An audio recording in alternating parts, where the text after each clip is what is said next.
அவன் எப்படி சாதிக்கலாம்னு நினைக்கிறேன்? இப்படி குப்பரப்படுத்திக்கிட்டு கனவு கண்டுகிட்டா?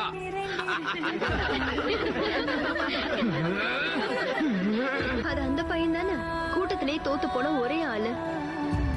நல்ல வேலை அவன் தோத்து போனான். இவெல்லாம் ஒரு நிஞ்ச ஆனானா ஊர் தாங்கும்னு நினைக்கிற நீ?